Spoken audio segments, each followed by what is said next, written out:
Conexões volta com mais um debate. Hoje o tema é educação em Goiânia. Estamos discutindo essa temática com a secretária de Educação Municipal, Neide Aparecida, e também com a diretora da Faculdade de Educação da UFG, professora Miriam Fábia. Para continuar um pouco o nosso debate, nós temos uma participação que foi enviada via Facebook pelo Rodrigo Cruz, que é um telespectador. Ele fala de algumas coisas, na verdade é uma opinião dele, para a melhoria da educação. Ele diz que primeiramente é preciso que os salários dos professores sejam elevados, sejam maiores, e também ele diz que os diretores deveriam passar por um processo de seleção e não serem escolhidos pelo governador.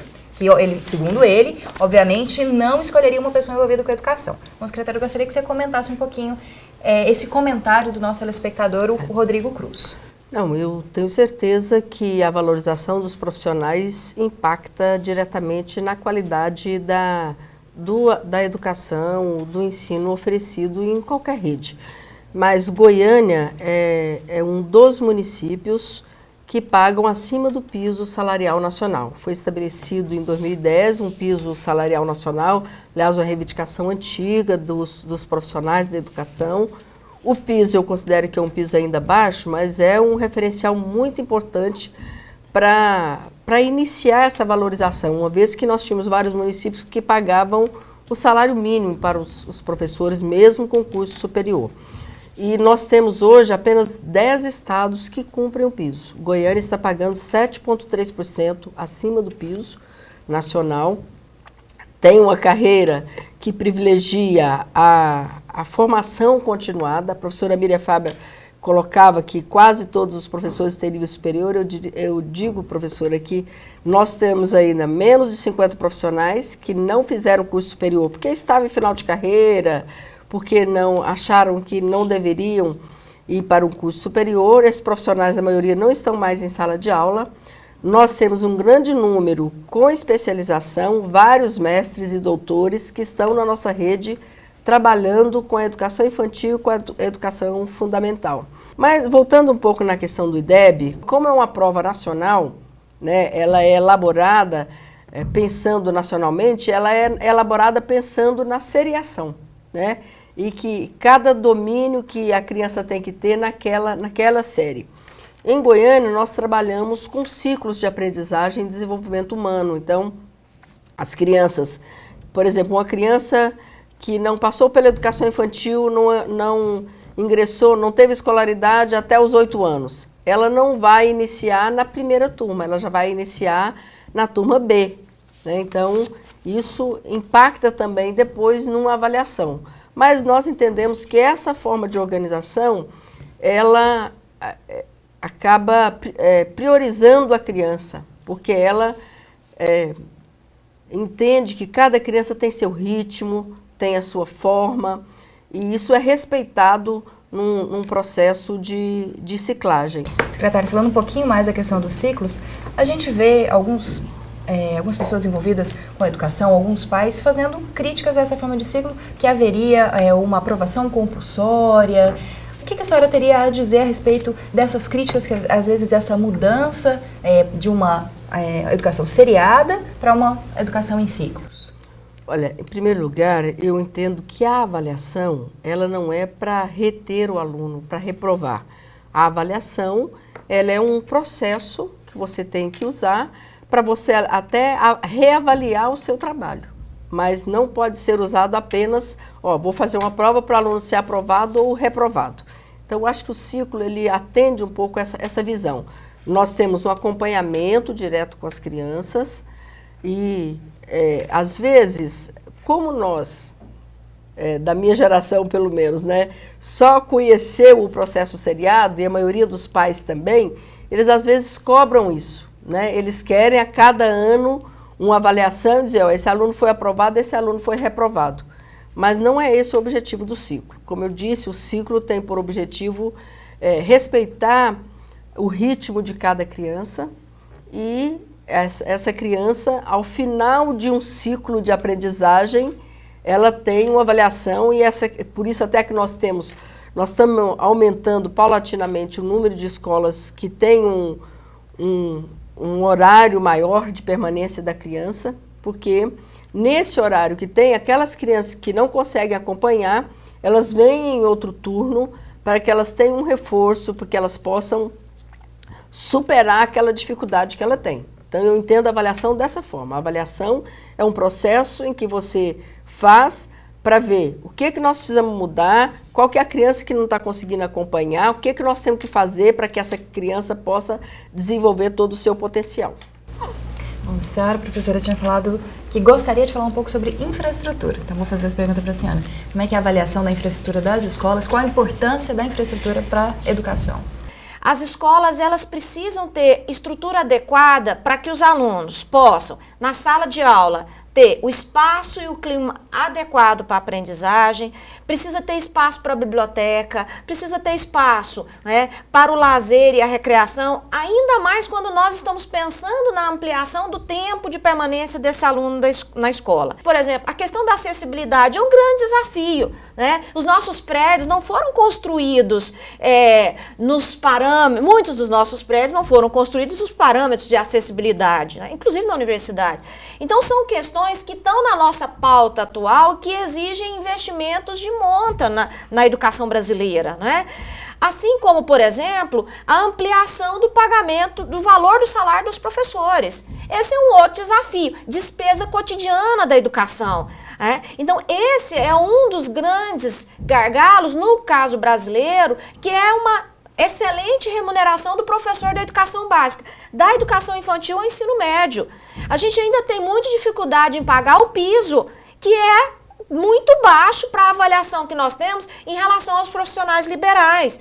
Então, são questões que podem ser pautadas como muito importantes para que uma educação seja de qualidade. Assim como, por exemplo, a questão da gestão destacada pelo colega Rodrigo, não é isso?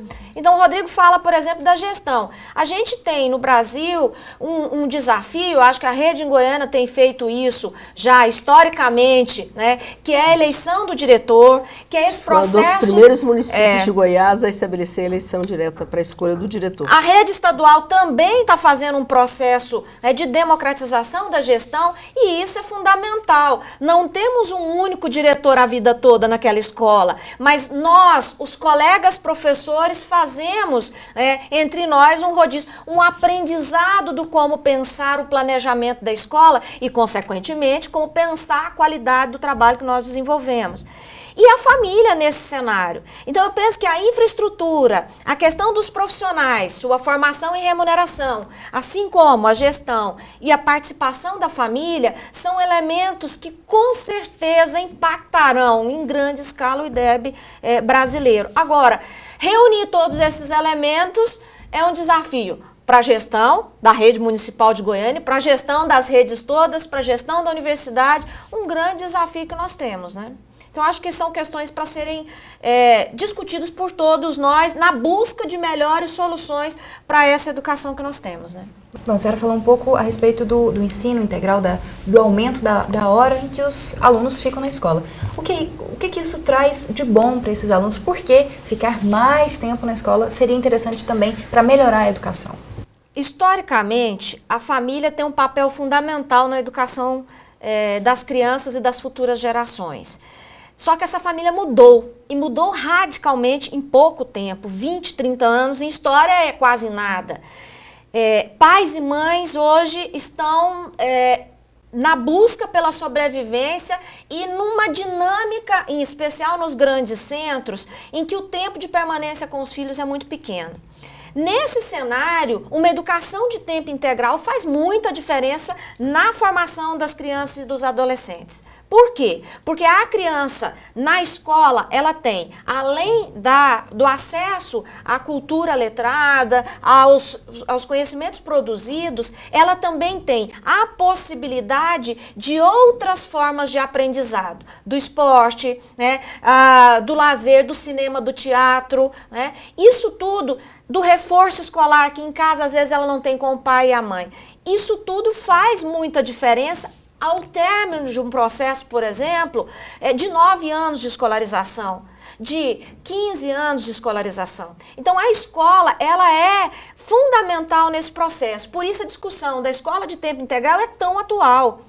Uma escola que tenha condições para isso. Tá? Também não adianta pegar grande parte das nossas escolas e falar que ela é tempo integral sem as mínimas condições para a permanência da criança e do adolescente 2 turnos na escola. Né? Então, esse é um desafio porque nós temos que mexer com infraestrutura, nós temos que mexer com a questão dos profissionais, porque nós temos que pagar bem para que ele fique. Nós temos que pensar a gestão da escola, é uma escola que trabalha o tempo inteiro. É funcionamento o tempo todo. E, consequentemente, nós temos que pensar qual é o papel dessa cultura dentro do cenário escolar.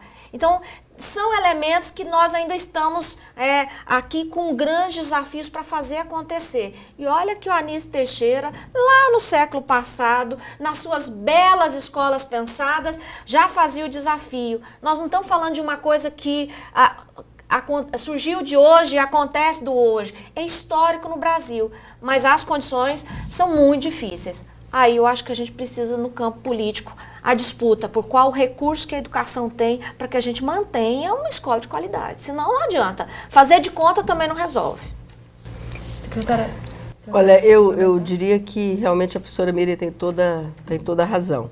E o problema é que nós não podemos parar e esperar ter essa infraestrutura. Nós temos que construir a infraestrutura e construindo essa escola de qualidade. Eu acho que ter um plano nacional de educação, como nós já tivemos, pelo menos um plano para 10 anos e outro está em tramitação no Congresso, estabelecendo metas mínimas que todos os municípios, todos os estados devem cumprir, eu acho que esse é um procedimento correto. Nós temos que pensar a educação não para um governo, né, para um mandato. Nós temos que pensar a educação como política de Estado, uma política permanente de melhoria, estabelecendo metas, objetivos, procurando alcançar essas metas, esses objetivos, tendo a infraestrutura para que nós alcancemos isso. E aí eu acho que a infraestrutura física das escolas é importante, o salário, por isso que eu acho que o estabelecimento de um piso nacional ele é importantíssimo para que nós alcancemos essas metas.